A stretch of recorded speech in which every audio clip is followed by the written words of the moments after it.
Hey kids, so before I start this video today, I have to get something off my chest that's been weighing on me, and something I need to confess to you. I don't know how to say this. I bought more running shoes.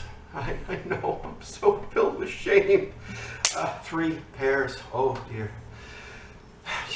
I'm here in the Amazon, one click and it's just in the, oh boy. But I'm going to get over it. You know, they're good purchases and they were all on sale. It's a good time now to buy running shoes, apparently. But thank you for letting me get that confession off my chest. You noticed that, see, today I'm wearing the purple one. I know I didn't wear the purple yesterday, but then I thought to myself, you know, one of my kids from how many years back, I don't know, bought this for me for a Christmas present, and I'm going to wear it, and I'm going to wear it proudly. So thank you to whoever bought me this tie. I appreciate it. So anyway, getting back to something that more resembles a topic, we're going to talk today about the next step in the Great Beings Project. And right now I'm hoping that you've had some time to think about the writing prompt, you know, a little creative thought, and maybe who am I going to pick for my 2 milkweed great beings, and what, you know, character traits am I going to choose for those? And what about my contemporary? Oh my goodness, there's so many great beings. Is it going to be mom or dad or grandma or grandpa, or maybe my brother, so I always looked up to him, or my sister, I looked up to her. Choices are endless, right? But you've had a little bit of time now. You've had the weekend, and you can still take time. I'm not rushing you, but I wanted to, you know, move on to the next phase, because now we're going to start having these Zoom extra help sessions twice a week, which I'm really excited about. I think that's really cool. And what could be better to talk about during these extra help sessions than maybe the Great Beings Project, and just the natural questions that you would do one of these in class, right? But you know, we can't do that now, so we can do it through Zoom. And I just, hold on a second, kids. Before I forget, I want to remind everybody that my first Zoom meeting is going to be 10:30 on Thursday, which is April the 2nd. And then I'll put the announcements. It'll be every Tuesday and Thursday, but I'll put the announcements on my website. We're basically given a window of time that we can schedule in our sessions. And I just want to make sure that I don't just blanket schedule them, because who knows what could come up, and I might have to adjust that. So like I put the homework on the homework calendar, you'll be able to find my extra help sessions on the homework calendar as well. You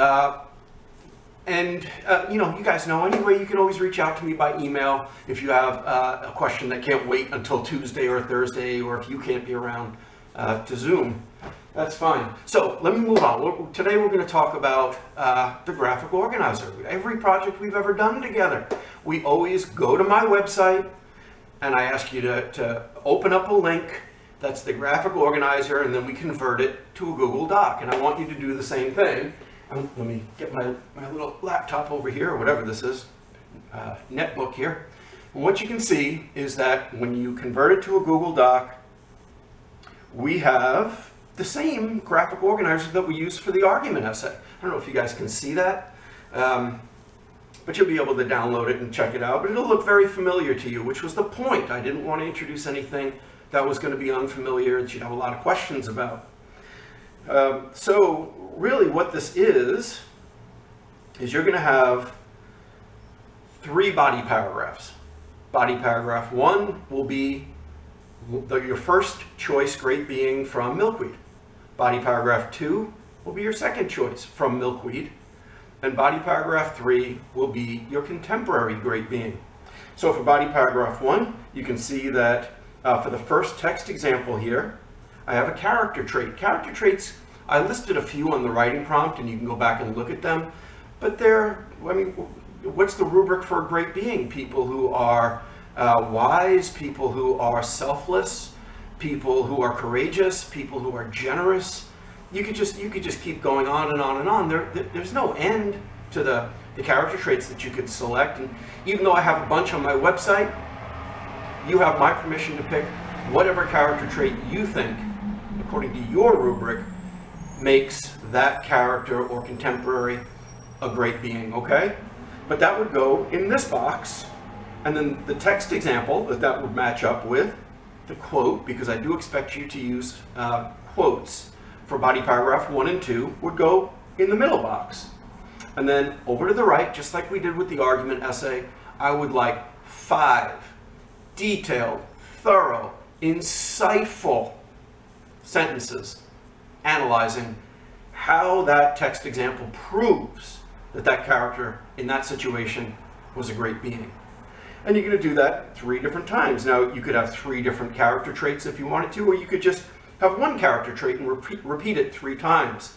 Any combination, that recipe is your choice, okay? And then, of course, there's another for the second character.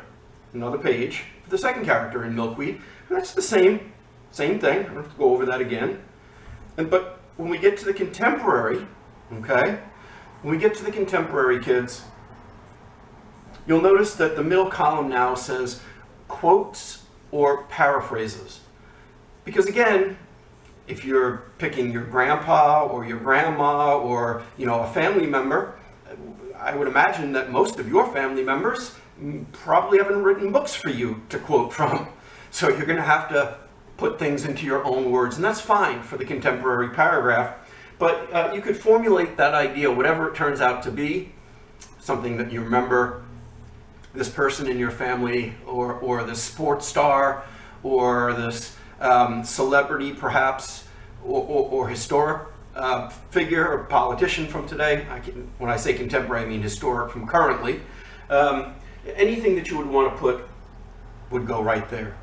And then again, your 5 detailed, thorough, sophisticated and insightful sentences would go here. So this is very similar to what you're used to, kids.